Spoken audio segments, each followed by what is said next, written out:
With the new year comes new hope that recreation may be a reality at Lake Nighthorse soon. Hi, I'm Christina Rinderly, Mayor and Durango City Councilor. Council Connection is designed to give you a snapshot of happenings at the most recent Durango City Council meeting. This time we look at the January 3rd meeting.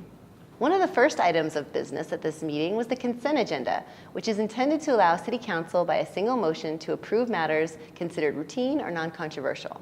There's usually no separate discussion of these items unless a council member or a citizen requests an item be removed from the consent agenda and considered separately.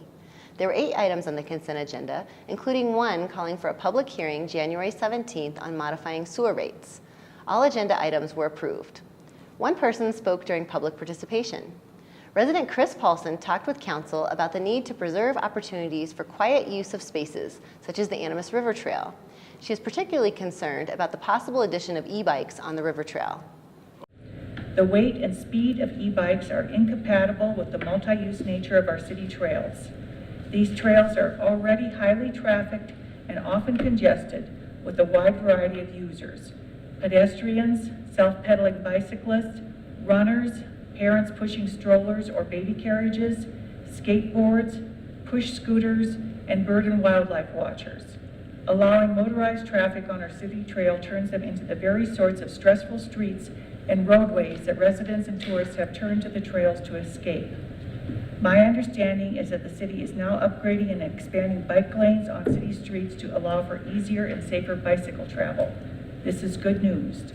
Motorized vehicles, including e-bikes, belong on city streets, and we should enable all bicycle riders to travel our streets safely.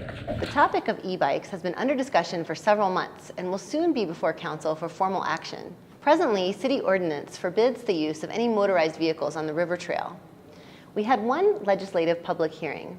It dealt with the grant of an easement to Cedar Holdings Groups for the installation of fiber optic lines along the Animas River Trail near Cundiff Park. In addition to serving city facilities, the lines will also provide connectivity to the Rivergate complex and other nearby facilities. The final item on the agenda was possible action on a lease agreement with the Bureau of Reclamation for the recreation at Lake Nighthorse. Under the agreement, the city would provide and maintain recreational facilities and would annex areas where those facilities are located. City Manager Ron LeBlanc indicated it's still too early to say when Lake Nighthorse could be open for recreation. We were asked to be the vendor to provide recreation services on a facility that's owned by the United States government.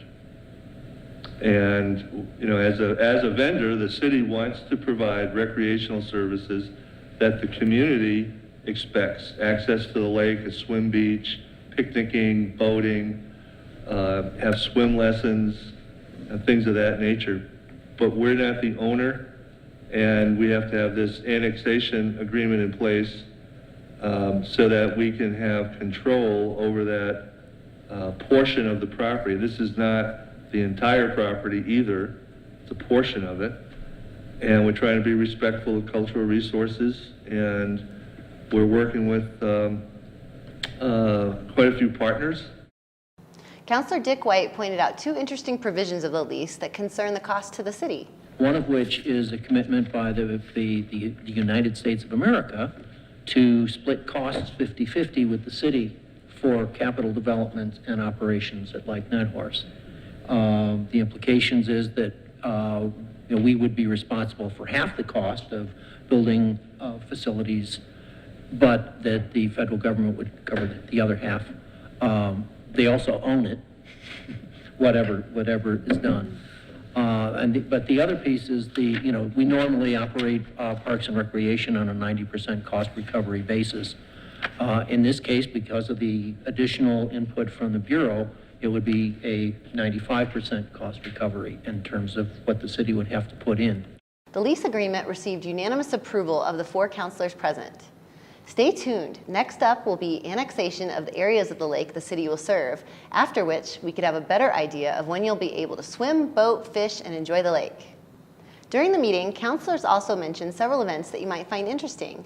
Among these, Councilor White noted that Rocky Mountain PBS and the Colorado Office of Film, Television, and Media will celebrate people, places, and events that have shaped Colorado during the Colorado Experience Roadshow, Wednesday, January 18th at 6 p.m. at the Fort Lewis College Student Union.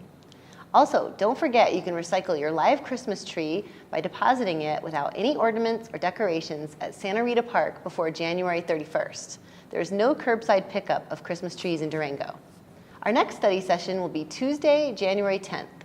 It will actually be 2 sessions, the first beginning at 3 p.m. with the La Plata County Commissioners to discuss the airport terminal and governance of the airport. That will be followed at 5 p.m. by a discussion on the marijuana moratorium. Our next regular council meeting is January 17th at 6:30 p.m. And that's Council Connection for the January 3rd Durango City Council meeting. I'm City Councilor and Mayor Christina Rinderly. Thanks for joining us, and remember you can always contact your city councilors via email at citycouncil@durangogov.org.